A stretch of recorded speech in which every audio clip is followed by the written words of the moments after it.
couple of weeks ago, I put out a video where we reviewed some really, really thin acoustic panels. And we were trying to sort of create a spare bedroom into like a YouTube studio, a studio for webinars, for conferences, just trying to make a bedroom sound good for this kind of situation. And it turns out that the panels actually didn't work all that well, which we kind of expected. But I wanted to explore a bit more of why. Why don't those panels work? And what should we be considering when we try and treat our room like that? And so I reached out to another YouTube channel, Jesko, over at Acoustics Insider, to get his opinion and some information, since he's an expert in setting up a home studio, especially from a music perspective. And it kind of turned into about an hour-long masterclass of a conversation about what we think about when we are creating our home studio. Please go over and subscribe to Jesko's channel if you like what you see, Acoustics Insider. And if you are looking to create your own bedroom studio, if you're looking to create your home studio, especially from a music perspective, he has a framework guide that's totally free where you can sort of learn his framework, his techniques for creating a home studio. I'll have a link down there in the description below. It's a free guide. It's not an affiliate relationship. I don't get anything out of it, but I do want to share that that's available to you if you are interested in creating your own home studio. Now, without further ado, let's go to the pre-recorded conversation with Jesko. Enjoy. So Jesko, thank you so much for joining us. I really appreciate it. Absolutely. Thanks, Mike, for inviting me. This is going to be fun. I've meant to talk about like voice-over acoustics for a while now, and it's not entirely what I focus on, because obviously I do mainly like studio acoustics, and there's the kind of the treating a voice-over room as a kind of a special subset of that. So I haven't done that on my channel yet, but I've been meaning to for a while. And so thanks for inviting me, because this gives me an opportunity to dive really deep into all of that as well. It's my pleasure. I reviewed some acoustic panels just the other day, and on my channel, the review was for acoustic panels. We treated just a bedroom studio. It's just my spare bedroom that had no acoustic treatment, and I was given a bunch of panels that were very, very narrow. I have one as a prop here. So these really, really ultra thin acoustic panels. And it turns out that even though we covered most of the walls, we covered a bunch of the ceiling with it, they didn't really do as much as we had hoped for. What could I do in a spare bedroom? What are the appropriate things to think about in a spare bedroom to make it so that it sounds good? Yeah, I mean, the most fundamental thing to keep in mind, to remember, that makes the job a lot easier, is that you are just treating for the part of the audible frequency spectrum that is occupied by the voice. And the part that you leave out, the very, very low end of the audible spectrum, that's the part that actually makes acoustics is the most difficult part in treating rooms in acoustics, right? And so with voice, we're talking down to maybe 100 hertz, very roughly speaking. A very deep speaker will maybe go just below that, maybe down to 80 hertz or something, but it's never going to be much lower than that. And so just as a kind of a rough guideline, you can always assume that if you're just treating for voice, you're just treating upwards of 100 hertz. And that makes your life a whole lot easier in terms of the tools that you use. As we think about the frequency spectrum, we know, we always hear that we should be rolling off our voice below, I usually say like 80 hertz. So right in there. Does that make sense is the right place to do that with a high pass on the mic? Do you do it in the EQ after? Does it matter from a room treatment perspective where you might be high passing the microphone to begin with? Is there a preference? No, it doesn't matter. I would definitely say try and get it done as early in the signal chain as possible. Mm-hmm. Yeah. So if you have a kind of a low cut on the microphone as well, definitely use that. Obviously, if it's just double check, do a quick comparison to make sure it doesn't chop off the bottom bit of your voice if you have a very deep voice. Mm-hmm. But I would definitely say do it as early in the chain as possible. That's just going to make your life easier. Sure. So we'll move on to the real part of the frequency spectrum in just a second. So looking at yours, so that's a Rode NT1A. I'm guessing the mic that you're speaking yeah, into. cheapo. Well, but that Yes, that's right. Actually, they're good mics, but there's no switch on them. So you could are you low cutting in your interface, or would you low cut in your DAW? Where would you add that first low cut to manage the bass? Yeah. So I've got my low cut in my RME interface. Yeah. So and since I don't have one on the microphone, that's the kind of the next step in the chain. So that's where I'm low cutting. Yeah. But again, I mean, I'm super functional about this. I try to get it right in the recording, and so make my life as easy as possible. And so that's where I'm low cutting. You might not do that just to get to like give yourself options afterwards if you do mixing stuff anyway, right? But if it's just about getting that clean recording, then that's fine as well. Yeah. Right. Cool. Okay. So now as we move up into the point where our voice is reflecting, the lower part of our voice, so from, call it 100 hertz to 250, 300 hertz, sort of that mid bass of our voice, is that I get the sense that that's part of the hardest frequency range to treat, because there's still quite a bit of energy in our voice there. Hard to absorb those. Is it better to absorb, reflect? What should we be thinking about? In terms of the tools that we have available, right? At its most, we have two fundamental tools. We have absorption and we have diffusion, reflection, scattering, whatever you want to call it. Yeah, but those are the two main tools, absorption and diffusion, right? And to just kind of start off with a very kind of a very fundamental rule, you might say, or just guideline, is that in very small rooms, forget about diffusion. Good. Okay. And you can just stick to absorption. And the reason is that it actually takes a certain distance from the diffusing surface. So if the diffuser kind of sits here, takes a certain distance for that diffusion to kind of develop properly. I see. Yeah? And in very, very small rooms, you're usually very close to the surfaces that reflect, that you would treat with potentially diffusion. And so you'd be kind of solving some issues, but you might be causing some new ones. Yeah. And so in kind of very, very small rooms, if we're talking a typical kind of small bedroom, so I don't know, something like 12 by 14 feet or something like that, there are even smaller rooms than that, I guess. If you're working from a kind of a cupboard, sort of turning that into your kind of voiceover booth, if you will, then you just want to stick to diffusion. Just stick to absorption. Right. Yeah. There are exceptions to some extent. So what you see here behind me, this is a very simple type of diffuser. This is a binary amplitude diffuser. It is the simplest type of diffuser you can find, and it's combined with absorption. Yeah. So the diffusion part are the slats, and then there's insulation material behind that, so that it can pass through these gaps, and so that you get a combined absorber diffuser. And this thing is designed so that it really only works in the highest parts of the spectrum, so upwards of maybe 2.5, 3 kilohertz, up to about 7 kilohertz. And so because it works so high in frequency, you can get a bit closer to these types of diffusers. Yeah, so that's why I kind of designed them the way they are, so that you can use them in small rooms. But still, you want to have at least a foot of distance to one of these, preferably more. Yeah, so if we're talking about treating surfaces around your microphone, let's say, you just want to stick to pure absorption. You might have some of this in the back, but to be honest, this is just the icing on the cake. You don't need any of that. Yeah, so for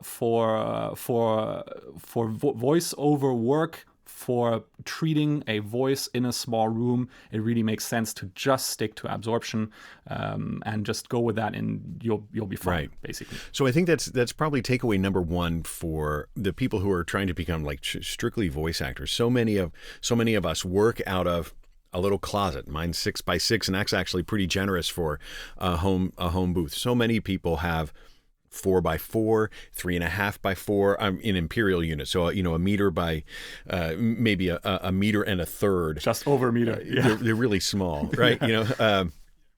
And so one, it's good to know that the diffusion would really have it wouldn't work. That's right. Yeah. And so especially in these, in such small spaces, so talking 3 by 4 feet, yeah, we get these standing waves, these resonances that build up between parallel walls. Yeah, so it's the best way to imagine this is kind of maybe a kind of a game children play on, like in the playground, where two people like hold, or one person holds a rope at each end, and then you kind of get it to swing, and you get, if you do it just right, you get this sine wave that just builds up in the middle, in between them, and that's basically a standing wave. It's basically the when the wavelength fits exactly between the two endpoints where they get reflected. So that happens in any room. My experience is in the small booths like that, is that standing wave is often right in a prominent part of our voice. I think I forget what the different wavelengths are, but those standing frequencies can be right where, at least where the male voice is. Do I have that right? Absolutely. Yeah. So probably even higher than that. Yeah. So just as a quick kind of a quick calculation. So as a reference point, it's always good to take 100 hertz. Yeah. With 100 hertz, the wavelength is pretty much 10 feet. So 200 hertz will be about 5 feet. Yeah. 400 hertz is going to be about 2.5 feet. Yeah. So we're looking at, when we're talking about a standing wave that builds between walls that are 3 or 4 feet apart, we're talking frequencies of 200 hertz and up still, or like 200 to maybe 400 hertz, where you still get these resonances. Yeah. And that's kind of the main issue with these very, very small rooms. Yeah, so that these standing waves go that high up in frequency. The basic thing is you have these two issues: standing waves, room modes, and reflections. And in a very, very small space, those room modes and those reflections are all going to sit in like the most important part of the spectrum for the voice, which is that low mid part between 100 and kind of 500 hertz. Yeah. Right. And that's where you get those extreme tonal differences from that people might experience, or that washing out, that boxiness, as you mentioned. One of the ways that I've certainly treated it in my own booths, like when I had a whisper room that was, 48 inches by 48 inches, is I just had to add more and more, mass. In my case, I used fiberglass.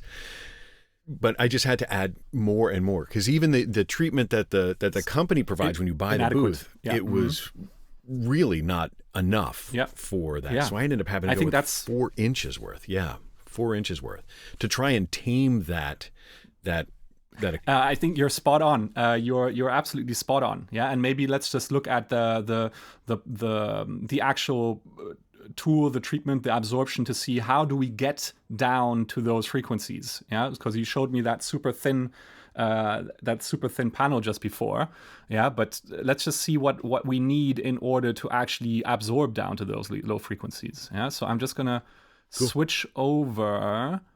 Let me see if I can get this done in a way that it makes sense. So here we go. So I just switched over to this porous absorber calculator, which people can find at acousticmodeling.com. It's totally free. And that allows us to do some simple modeled calculations on how these types of insulation materials, these porous absorbers, actually absorb sound. Yeah. So what we're looking at is a simple graph with frequency on the bottom, so 20 hertz to 20 kilohertz. And then we've got something called absorption coefficient here on the vertical, which basically just says, it goes from 0 to 1, so it just tells us in percent, if you will, how well that particular slab of material absorbs the sound that hits it, okay? And so now we can enter some values up here to figure out just how well it actually absorbs at different frequencies. So this is a very poor example that I messed about with just before.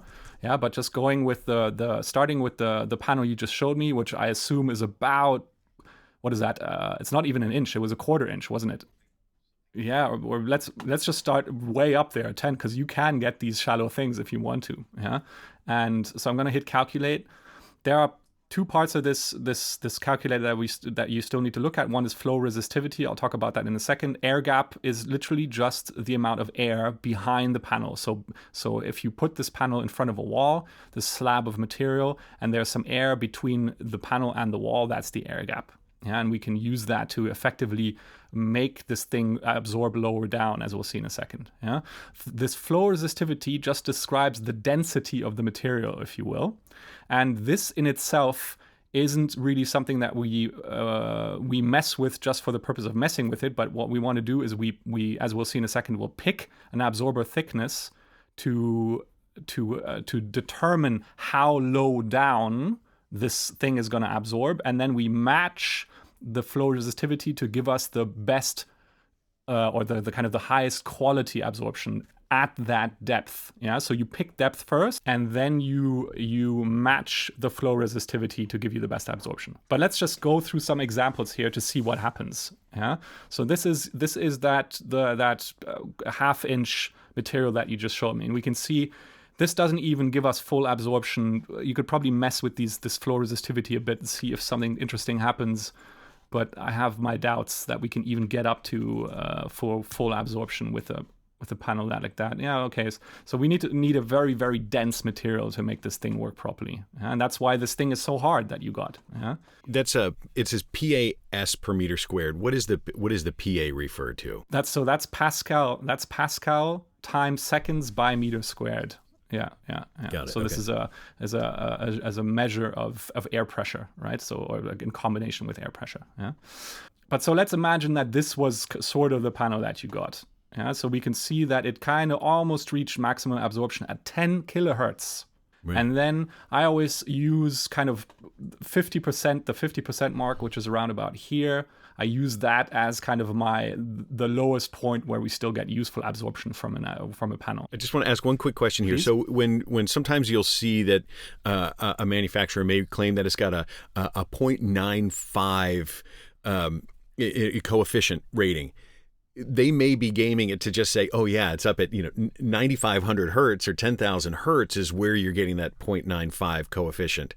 But really, that's right. Not for much of the rest of the usable spectrum. As so often, data can be misleading, and if you want data to actually tell you something, it needs to include certain basic information. Yeah, so just absorption coefficient on its own doesn't tell you anything, because you need to know absorption coefficient at a certain frequency. Mm-hmm.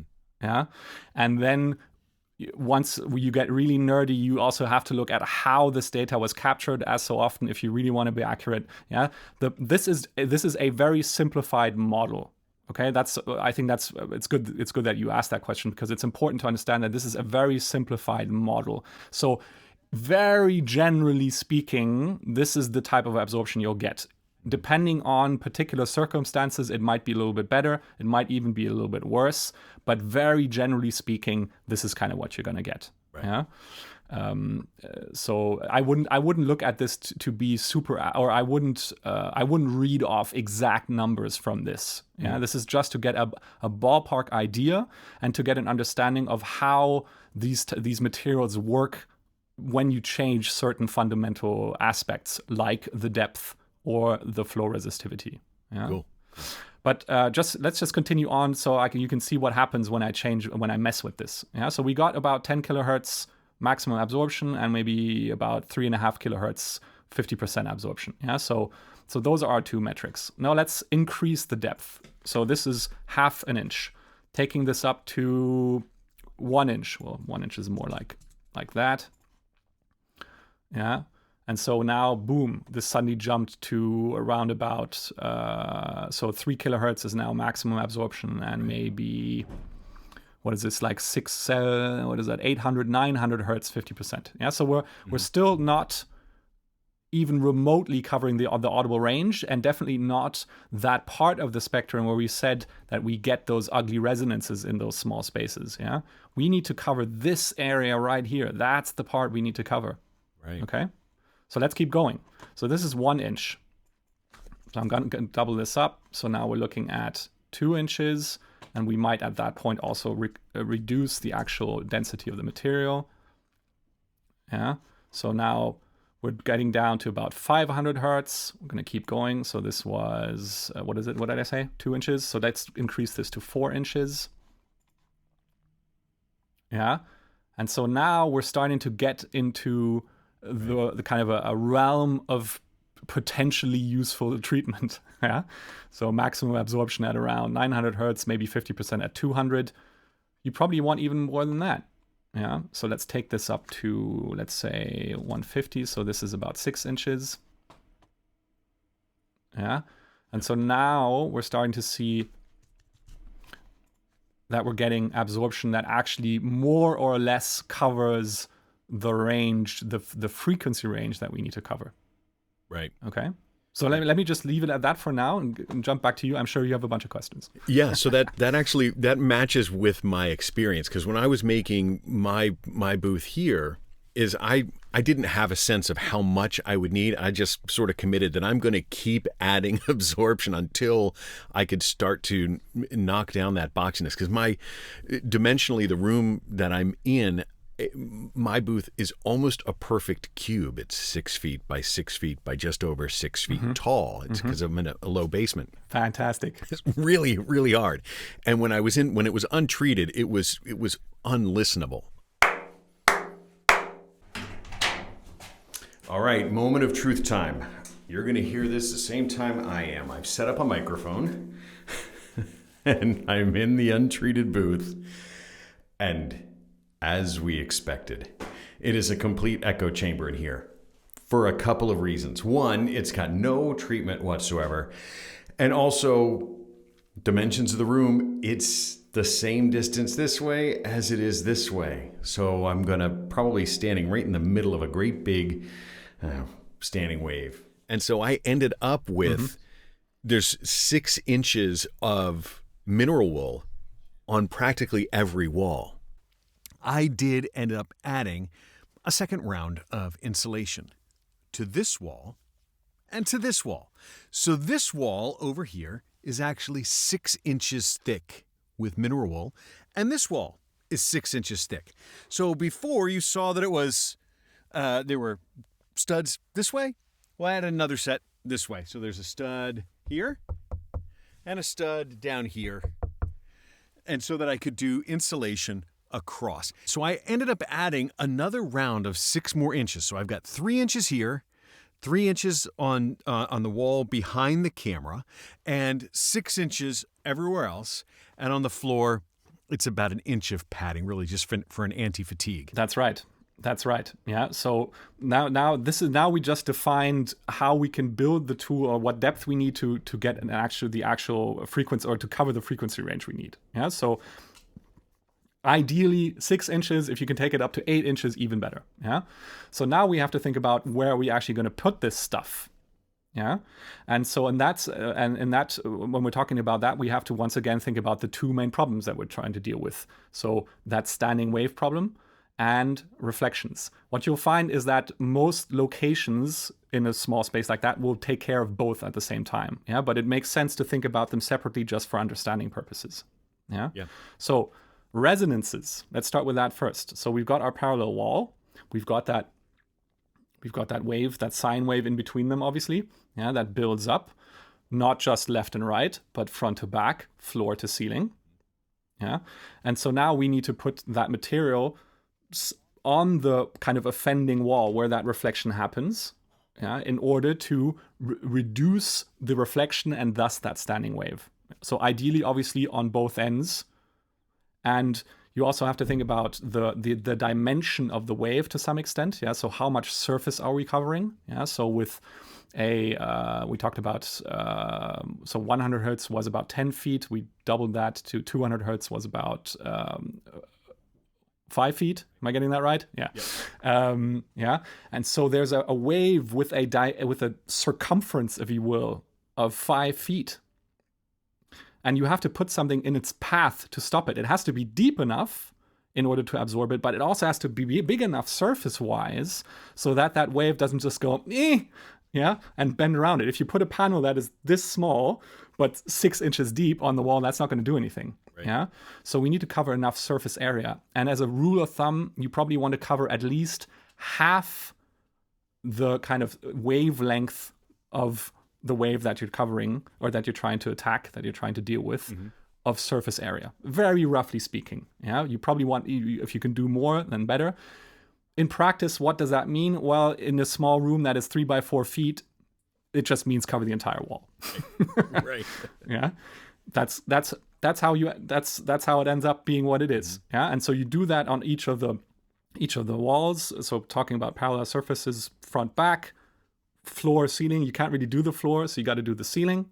Yeah, and then left, right, and you do that on all sides, and you end up with just coverage everywhere. That's just how this works. Yeah, as we're thinking about advice for somebody who's creating their booth in a small closet, it's something that they really do have to think about, that if their booth is only this wide wall to wall to begin with, that if you're adding 6 inches of treatment, that you might be shoulder to shoulder touching in that booth. So there you can make it so that the booth is just so small that you can't treat it well enough to actually fit inside it and still get a good enough sound, that you'll still get, boxiness, just because dimensionally you don't have enough space.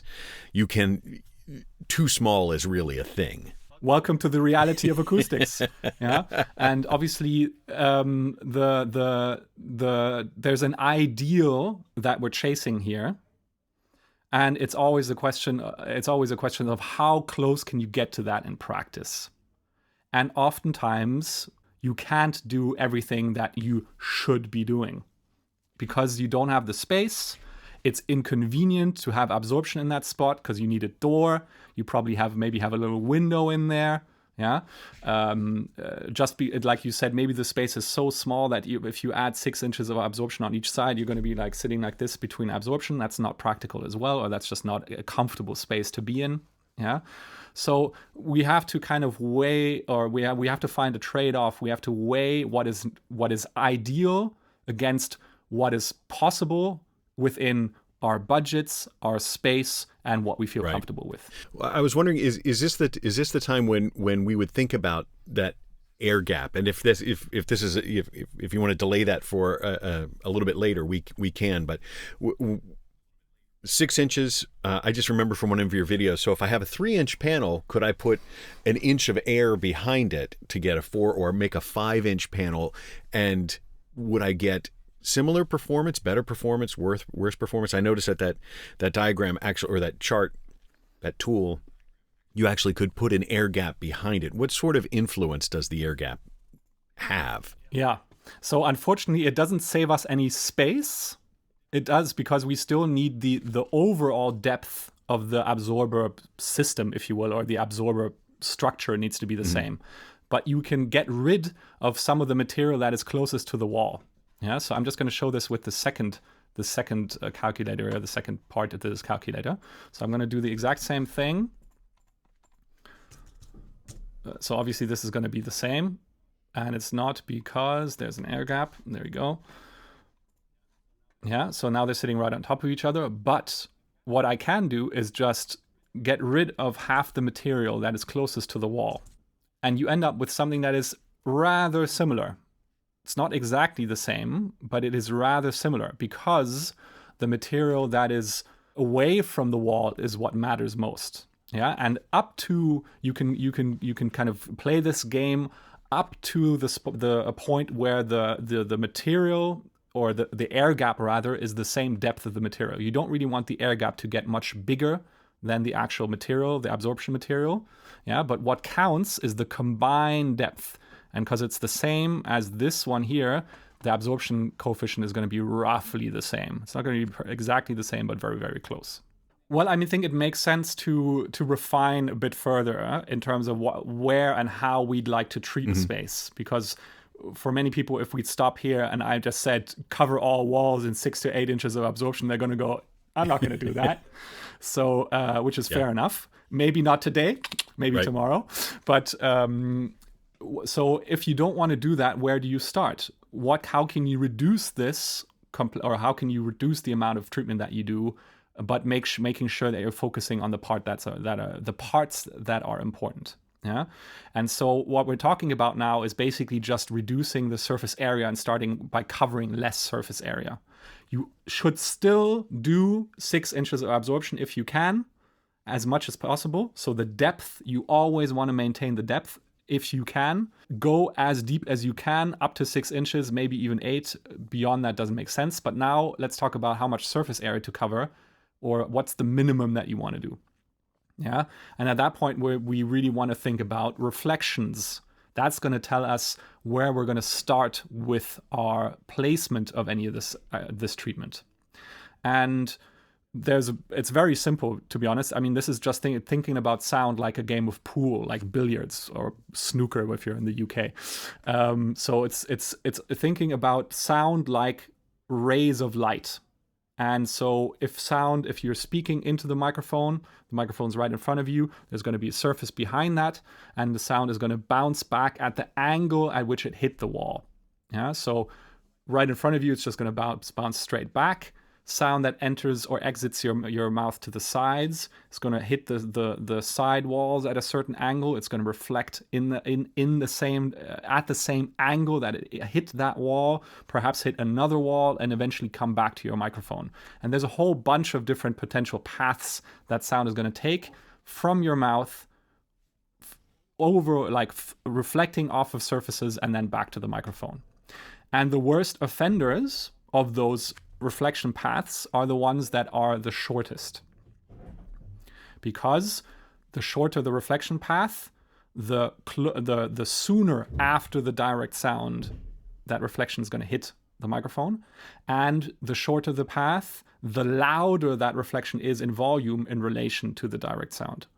So the shortest paths are always the worst offenders. So just thinking about that, if you're listening to this, if you're watching this, and you think you're looking at where your microphone is in relation to your voice, or your mouth, and then the walls, think about which surfaces are the closest. And those are probably the ones you want to start with. And then you want to move along that idea. What's the next furthest or next closest surface, right? Always remembering that it's like a game of pool. So it's just geometry. So if the microphone is at the height of your mouth, all this is going to happen on the plane of your mouth. Yeah. If your microphone is a bit lower, then you have to kind of cover that entire section on the walls. Yeah.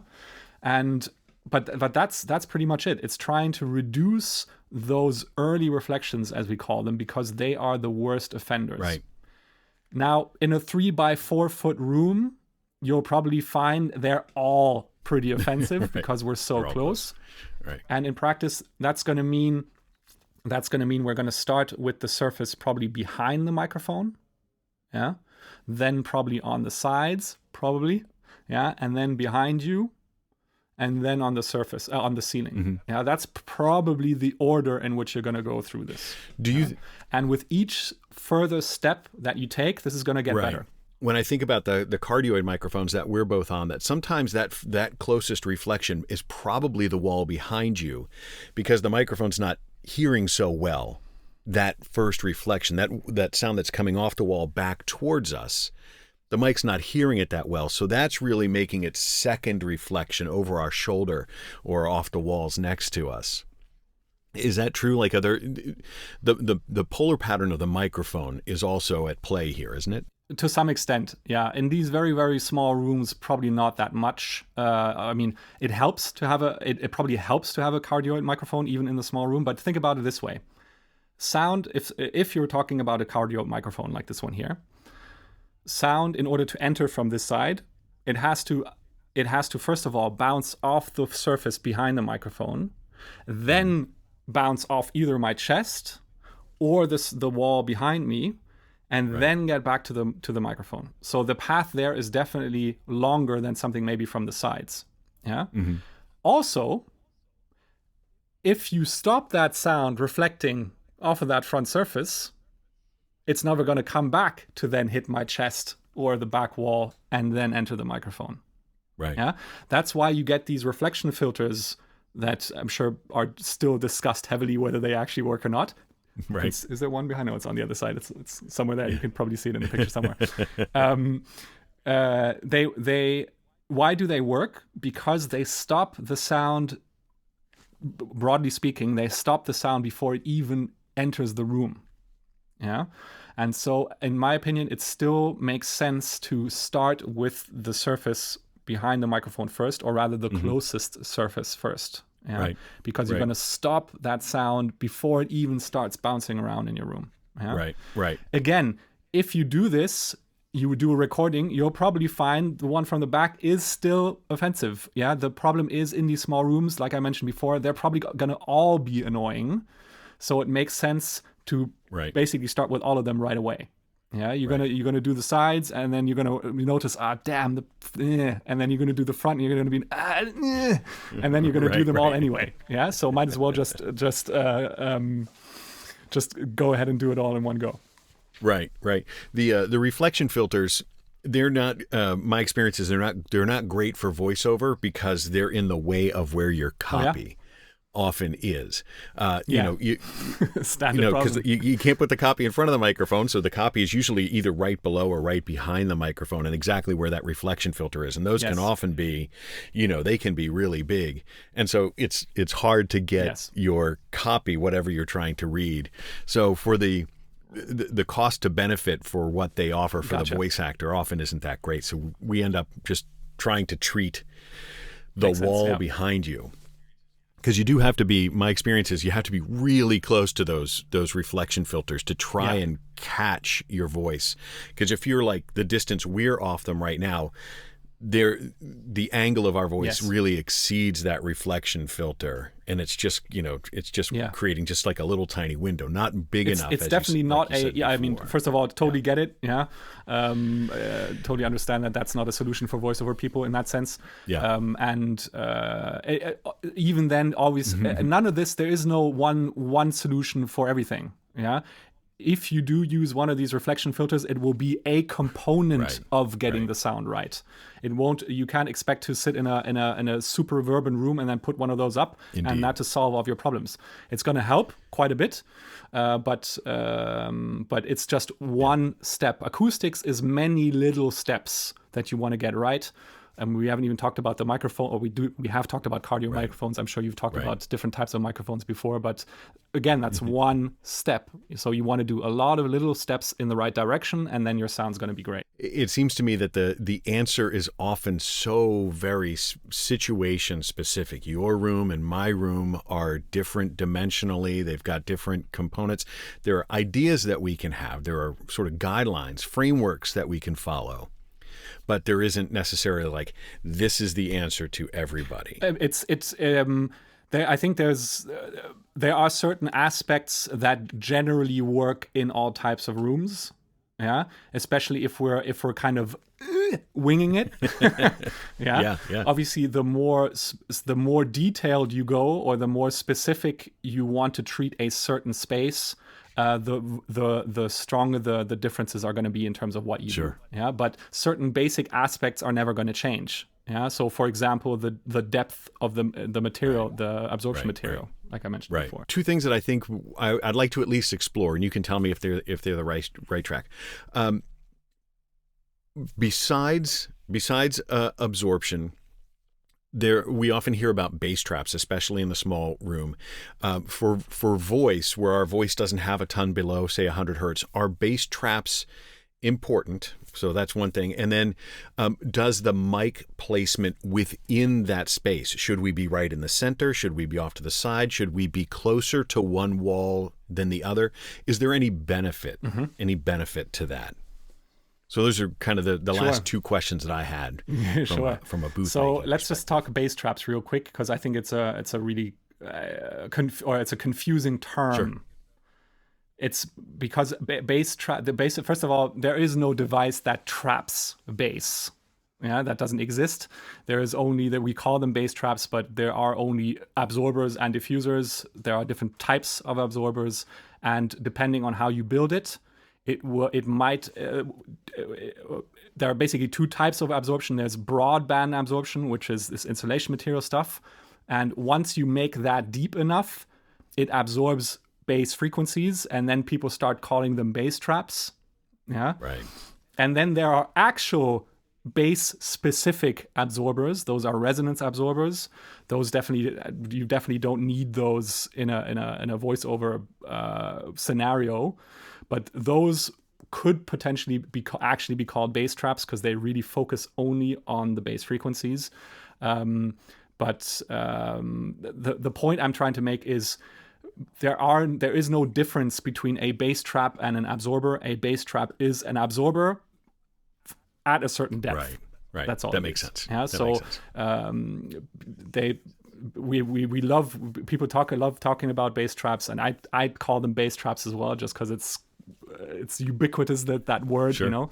So, but in a sense, once we're talking 6 inches of absorption, that is a bass trap. Yeah. And the graph bears that out. The graph that you showed before, it bears that out, that as that thickness gets, as the thickness increases, the lower in the frequency spectrum that it absorbs. So if you just keep adding thickness, it's going to get lower and lower. And yeah, technically it will trap the bass. Yeah, that's right. Mic position. So within a space, does where you're standing, does where the microphone get placed, does that have an impact? I've just decided a disclaimer. I'm a mixing engineer and an acoustics engineer. Recording isn't my expertise. That doesn't mean I don't know anything about it. But the basic thing to understand is the more treatment you do, the less you have to, the freer you become in terms of your placement. Let's just say it like that. The less dependent you become on the actual space. Yeah. So sure. In a small room that is 3 by 4 feet, sure, go ahead and experiment. But I mean, your options of where you're going to be standing are going to be dependent on other things than the sound. You know, it's like I still have to open this door. That's going to be like the consideration, you know.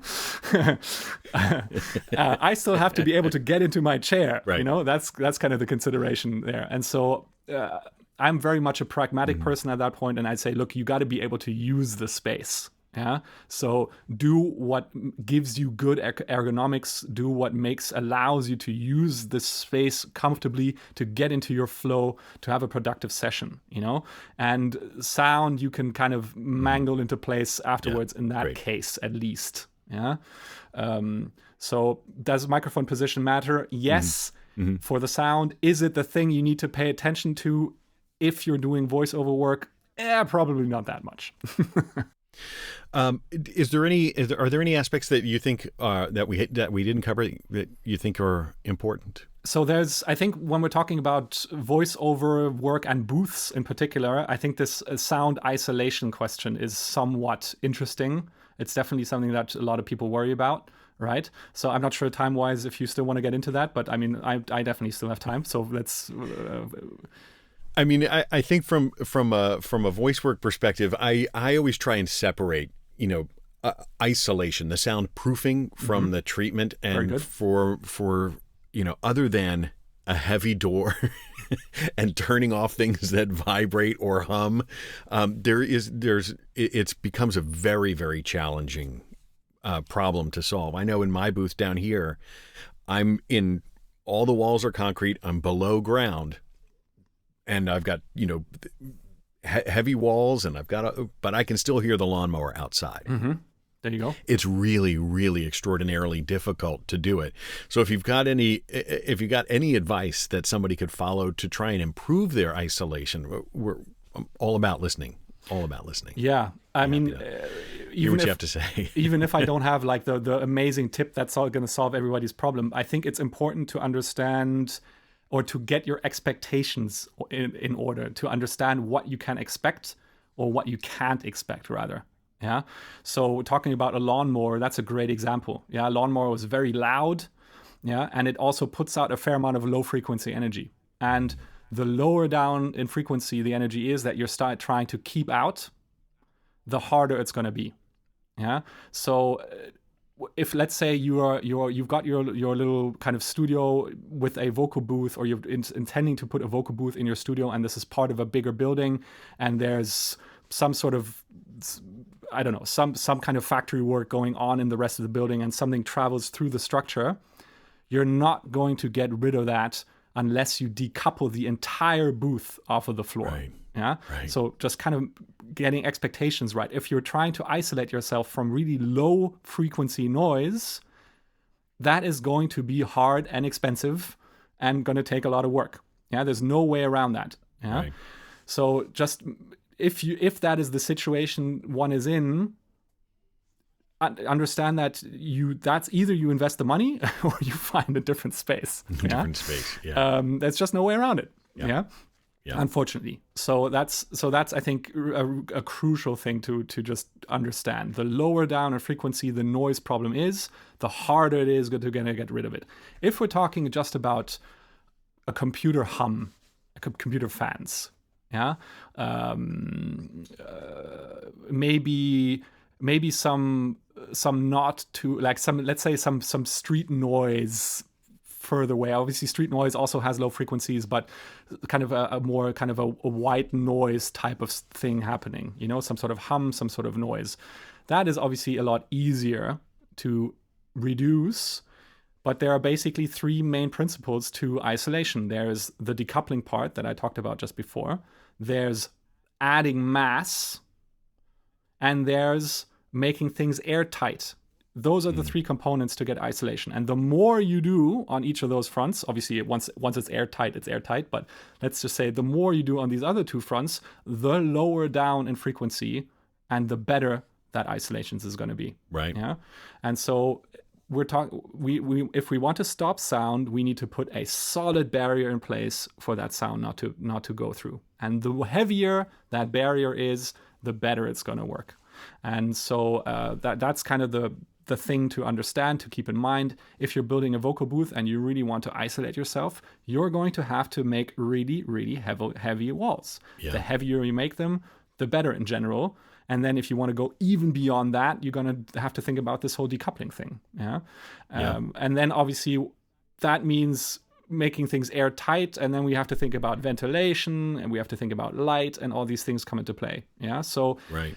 Making a really high quality isolating vocal booth is a challenge. It certainly is. And so make sure you get the circumstances under which you're trying to do this as best as possible. Case in point, I don't know if you can hear it. There's somebody walking above me, and you get bass, and there's literally, because I'm in the basement, so there's somebody moving around upstairs, and it's bass that I just stop and I start again when they're finished walking, because there's like nothing I can do with that. It's like 40 hertz. There's almost nothing I can do. It's actually a really good lesson, because I actually had to learn that lesson firsthand, and just with something really small. And it took me a little while to figure this out, but as someone who makes YouTube videos and we make a lot of content, I ran out of disk drive. So I said, I'm going to buy a NAS, without thinking the implications of what that would have on my studio. So I bought a little box that's got a bunch of spinning disk drives in it. And it started out in this room. Sure. And because of that, there's a fan that rotates. There are disk drives that rotate. So it started on my desk, and it made the desk vibrate, and the fans were really loud. I was like, well, the fans are too loud. The mic hears it. So then I had to move it over. I moved it onto a bookshelf that was nearby. But the rotational frequency made the whole bookshelf itself resonate. So not only it acted almost like an amplifier. I love it. And so the bookshelf was acting like an amplifier. So then what I ended up doing is I moved the bookshelf into the other room, but that bass energy, I got rid of the fan noise, but the bass energy of the actual bookshelf itself, the walls vibrating, I could still see it in my spectrogram. So then I had to further go and get by isolating feet, a rubber isolation to decouple the NAS from the bookshelf. And that's what finally did it. So I had to add distance, I had to add isolation, and I had to manage that bass. I mean, so little things like, people that have a PC on their desk, those PCs have often multiple fans that can make the thing resonate in weird ways. It can make your whole desk resonate, not just through the pop filter, but the whole desk itself can resonate. It can be really challenging to try and figure out what you're hearing and then how to mitigate that. Really challenging. Really challenging. It is, and it just shows also that you kind of gotta go do it step by step. If people watching this are kind of like, oh, there's so much going on and it's so overwhelming, take it in small steps, one thing at a time, solve one problem at a time. Make sure you follow that rabbit hole until you figure that out, and then focus on the next thing. But it just again, it also just shows, instead of trying to build an isolating booth that is perfect, see as best as possible if you can get rid of the disturbances first. Yeah, because it's not going to get any easier than that. Yeah, if your family members are loud, or if your neighbors are loud, or whatever, yeah, or if they're kind of above you, if you're in an apartment block or something, talk to them and ask them whether they can maybe in a certain time period during the day be quiet or walk quietly. Yeah. If there's a dishwasher or a washing machine that's rumbling or whatever, talk to them, ask them if they can put them on some pads. All this stuff is definitely going to be easier than trying to isolate your booth.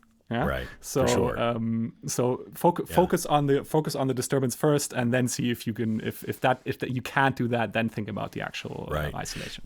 Because even the commercial booths, even the things that you can buy, I had a Whisper Room, but the Studio Bricks, there's so many different commercial booths. They only do so much when it comes to isolation. Isolation is really, really challenging. So, a Whisper Room takes maybe a few decibels away, but lawnmowers and especially low frequency, it still comes right through, because there's so much energy in those low frequencies. Not much you can do. That's right. It. Really challenging. Well, it's just also hard to stop. We're talking about sound that gets transmitted through the structure. It doesn't get transmitted through the air. It literally enters the concrete or the brick framework, the structure of the building, and then it just travels through that, and then it comes out the wall that is right next to you. The only way to stop that is to somewhere break that transmission, and that's what decoupling is for. So that's why I mentioned, if you're trying to get rid of that lawnmower completely, you literally have to suspend that entire booth on some sort of decoupling pucks or whatever, and then there are special built devices to do that, but it needs to be calculated. It's engineering. It's not crazy difficult, but it needs to be done properly in order to work. Right. Yeah. Not something that you can just wing. You can't just make it up. Because chances are you're not going to remove the frequencies that you're looking for unless you really know what you're looking for. It can be super challenging. I mean, worst case, it's not going to work. If people are up for this, people are always afraid of acoustics. And I'm just like, look, you're not going to break anything. Nobody's going to die if you do something wrong.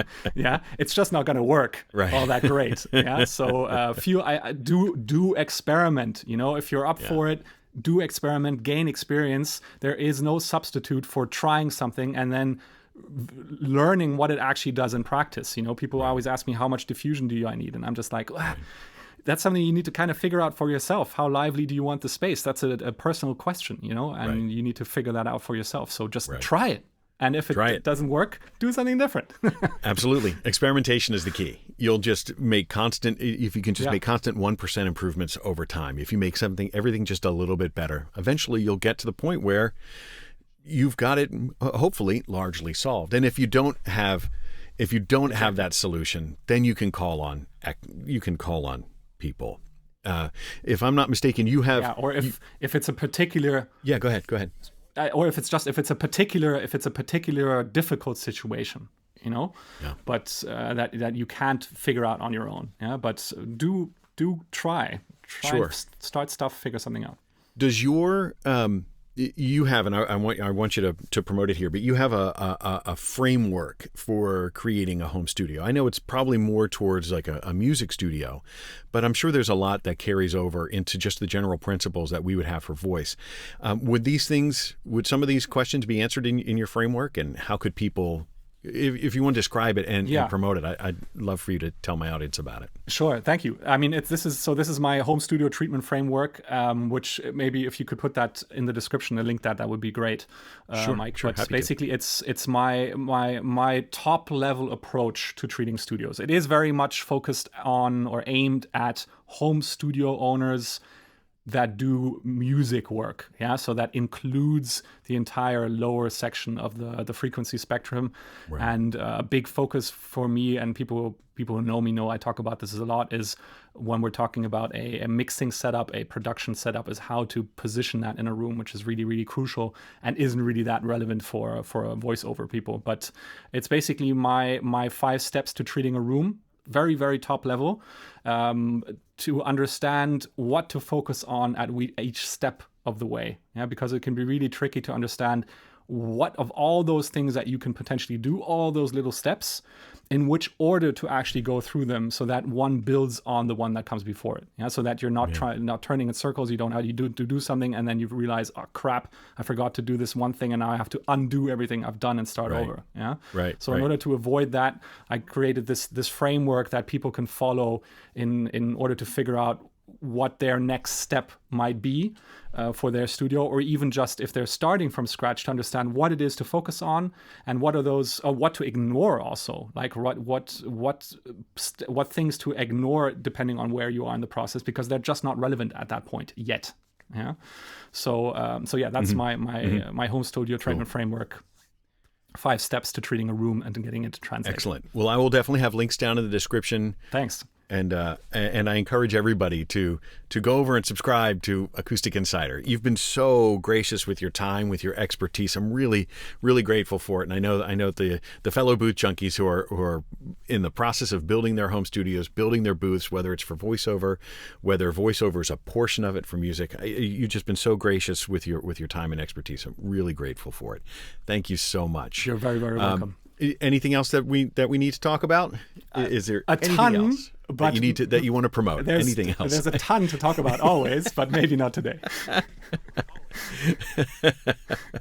Well, great. Well, maybe we'll have a chance to do this again when we come across other acoustic considerations. I'd love to have you back on to talk more about this. I just love geeking out over this stuff, and absolutely, like I said, I'm really grateful for your expertise. Thank you, Mike. And thank you for sharing it all on YouTube.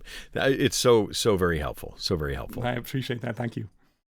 Yeah, I never know how to end these things, so I'll come up with some sort of end. But that was so I think that was wonderful. Fine. Thank you so much. You're welcome. Thank you so much. Yeah, that was fun. Yeah, that was cool. That was cool.